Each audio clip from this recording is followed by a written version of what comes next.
Hello, welcome back to Najdorf series, and for today we'll be looking another big line of Najdorf with bishop c4. Bishop c4, e6.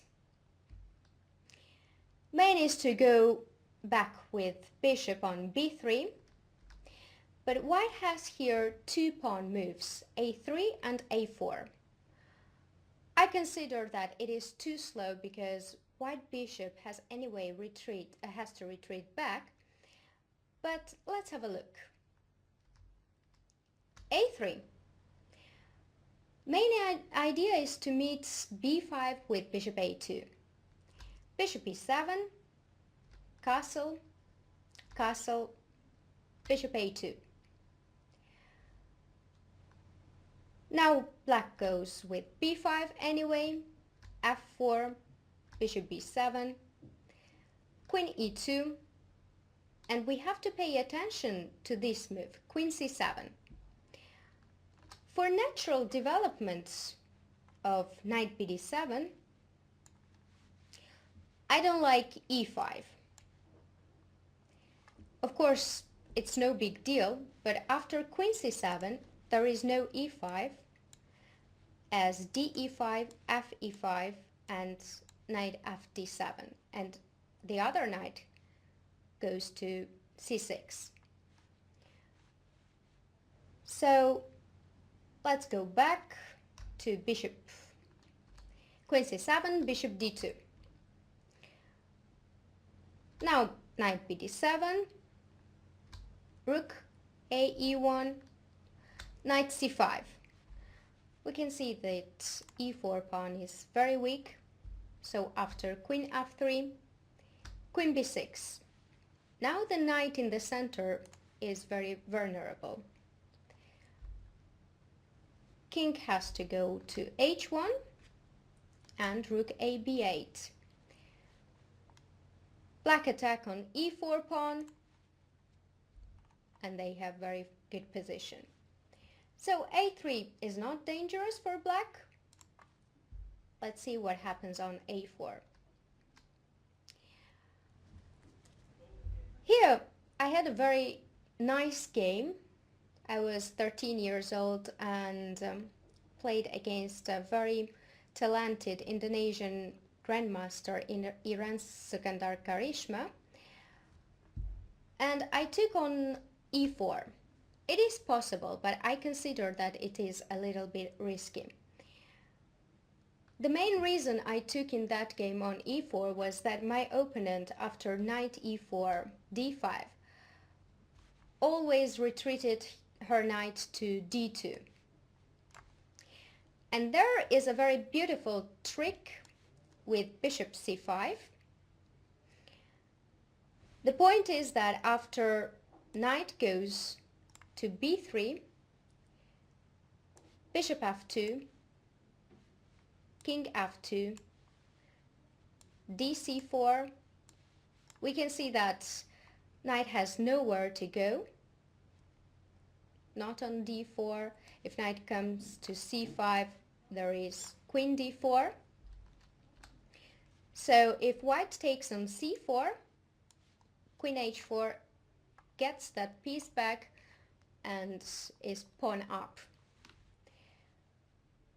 Though, of course, after d5, there is bishop g5, bishop e7, and queen g4.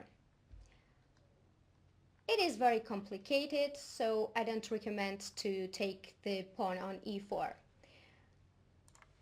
Let's get back to a4 and bishop e7. Castle and castle. Now black already wants to take on e4, so bishop has to go. In case of king h1, for example, knight e4, d5, bishop d3, black takes back on e4, bishop e4, and they advance the f and e pawn very quickly. f5 with tempo, bishop f3, e5 with tempo, knight b3 and e4 with advantage. So bishop a2, knight c6, king h1, and black naturally develops bishop d7, f4, rook c8, bishop e3. So the development is kind of finished, and in the game of Fagin Istratescu, queen a5 was very good, knight b3 and queen h5. Rook f3 was played, knight b4, bishop b1. And we can see that white has horrible position. Pieces simply doesn't work. Knight c3 only defends the e4 pawn. Knight b3 is a bad piece. Bishop b1 is also a very bad piece. Rook is still on a1, and rook on f3 is pinned. So e5 was played, and in case of f5, black has typical breakthrough in the center with d5. So let's get back to our main line, e6, bishop b3, b5, and now let's look the opposite plan. a4 and a3 was a bit slow, and now with f4, white rushes to attack the e6 pawn. Bishop b7 and castle. Instead of castle, white has f5, of course, e5. The main idea of f4, f5 is to get the d5 square. Here white has what he wants, the d5 square, but we can see that e4 pawn is very weak. So we can have a total counterplay on e4 pawn. Knight d e2 and knight b d7. I think that knight e4 is risky here. Well, of course it doesn't lose, but after bishop d5, knight c3, bishop has to take on d5, queen d5 and knight d7. I don't like that white has complete domination on white squares. For example, if rook a7, there is bishop e3 with tempo, develops with tempo, rook d7, castle, bishop e7, a4. So white already bothers black on queen side. And after b4, knight e4. We can see how beautifully white dominates on light squares and in the center. d5, e4 squares, it's all in white's favor. So knight e4 is risky, so knight b d7. Bishop g5 pins the knight on f6, bishop e7. Well, black is doing fine. White has weakness on e4 square and e4 pawn, and there can be tactical ideas with b4. So bishop f6, knight f6, queen d3. It is true that d5 square is a bit vulnerable, but there is no piece that can exploit it. For example, if white knight was on e3, then it would be another case, but the knight on e2 is very bad. Rook c8, castle, castle, knight g3, queen b6, king h1 and a5. A very good move. Starts to gain space on queen side, and also there can be played queen b5 or knight d5, but it's less dangerous for black, so I'm gonna show you what happens if knight takes on b5. Of course you can see the detailed analysis in file. So knight b5, a4. Why a4? we sacrifice another pawn. It is true, but then we have a great breakthrough in the center. Bishop a4, d5. A typical breakthrough. If e d5, knight d5, and we can see that the bishop on b7 is terribly dangerous for white. It attacks the g2 pawn, and the knight in the center can jump on e3 or on f4. So bishop b3, de4, queen e2, and e3. All pieces, all black pieces are in play. The bishop again is great. The pawn on e3 is very strong. And there are some ideas with queen c6 at some point. So, of course, not to forget, the bishop comes to c5 and the rook e8 or rook d8 as it's necessary. So let's get back to the main line. Bishop b7 and castle. Bishop e7. Bishop e3. Well, here I would like to mention actually that instead of bishop e7, b4 is dubious move because there is e5. And after b takes c3, e takes f6, queen f6, b takes c3, it is good for white because the bishop is still undeveloped on f8 and it's really not the queen who should be standing on f6. So bishop e7, bishop e3. Instead of bishop e3, white has an interesting sacrifice on e6. But I don't think it's dangerous for black because after f takes e6, knight takes e6, there is a check on b6, so black kind of wins the tempo. King h1 and knight e4. Of course, white has obvious compensation, but he doesn't have enough resources to attack. So knight d5, bishop d5, queen d5, and queen c6.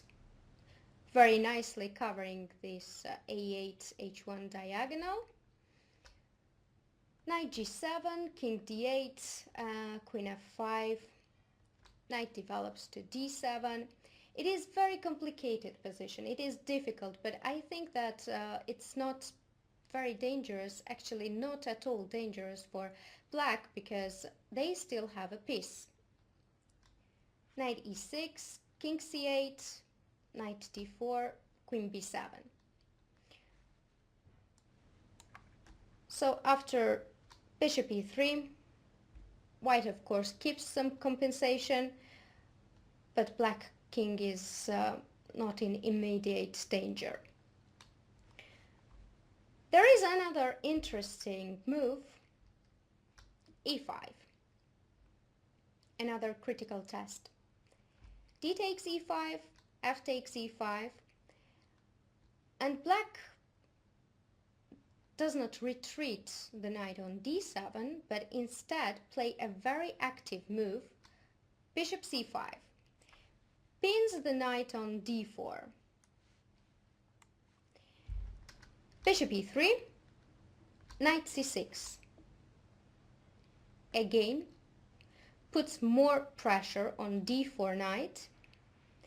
E takes f6, bishop takes d4, f takes g7. This is a curious piece sacrifice. Bishop e3, king h1, rook g8, queen f3, attacking e3 and f7 pawn, e3 bishop and f7 pawn at the same time. Rook g7, bishop e6. Well, we can see that after f takes e6 there is some nasty queen f8. So queen e7, bishop d5, knight d4, queen h3, and bishop d2. Bishop d2 is of course very important move, controls e1 square, and black is doing very good. Let's see another possibility. f5, e5, knight e2, knight bd7, and bishop g5. What white wants is just d5 square. So rook c8, bishop f6, knight f6, queen d3. We can see that we have same type of position, castle, and I think we already saw this position that black was doing totally great. So let's go back to main line with bishop e3. b4, very important move. Black already starts concrete actions on queen side. e5. Well, knight d5 is interesting, but doesn't promise whites an advantage. So after e d5, e5, f takes. Black has a very good move here, castle. It is true that we give back the extra piece, but in this case black is very safe. After e takes f6, bishop takes f6, queen g4, knight c6. Very comfortable play for black. b4, e5, b takes c3, e takes f6, bishop f6, and if white takes here, b takes c3, we saw the position actually when our queen was on f6 and the bishop was on f8. So there was slight advantage for whites, and in this position I think black is doing totally great. After castle, black has a safe king and a better pawn structure. f5, e5, bishop a4. Here, I think a very strong move is king e7. Well, king is in the center, but it is very comfortably placed because none of white's piece can touch it. Knight e2, c takes b2. A very good position for black. Sorry. The king is safe, and we have extra 2 pawns. So I think you will enjoy playing this line. Well, hope you learned something. See you next time.